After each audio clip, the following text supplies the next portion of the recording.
Ada satu note penting, yaitu terkait dengan eh, sihir dan perdukunan itu ada. Jadi jangan sampai juga kita merasa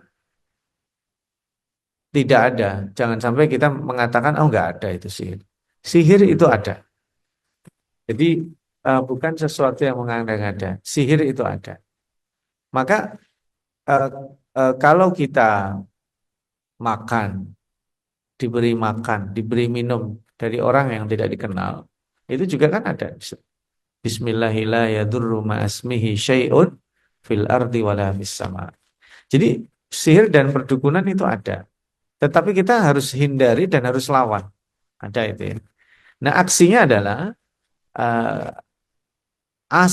mau asal adanya sihir dan perdukunan ini kan dari bahaya iri dan hasad. Ya.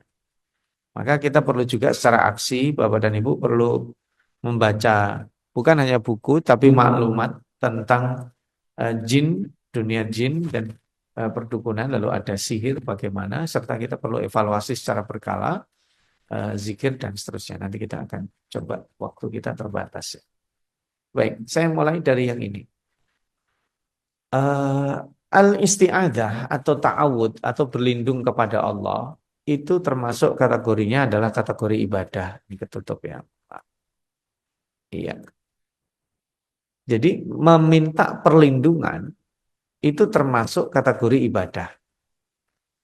Jadi hati-hati kalau kita minta perlindungan kepada selain Allah yang sifatnya ini adalah prinsipil, itu bisa membahayakan akidah kita. Misalnya arwah leluhur, ya kan? Jin, atau misalnya kita lewat di suatu tempat menganggap di situ ada yang nungguin misalnya. Nah, itu sesuatu yang kita justru dilarang.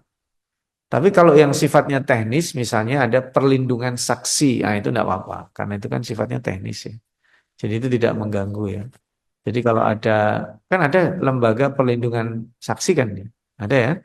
Nah, itu tidak termasuk ini karena itu perlindungan yang sifatnya teknis ya. Tapi kalau kita meminta perlindungan dari yang tadi saya sebutkan ya, arwah leluhur, jin, benda-benda keramat dan sebagainya, itu bisa membahayakan.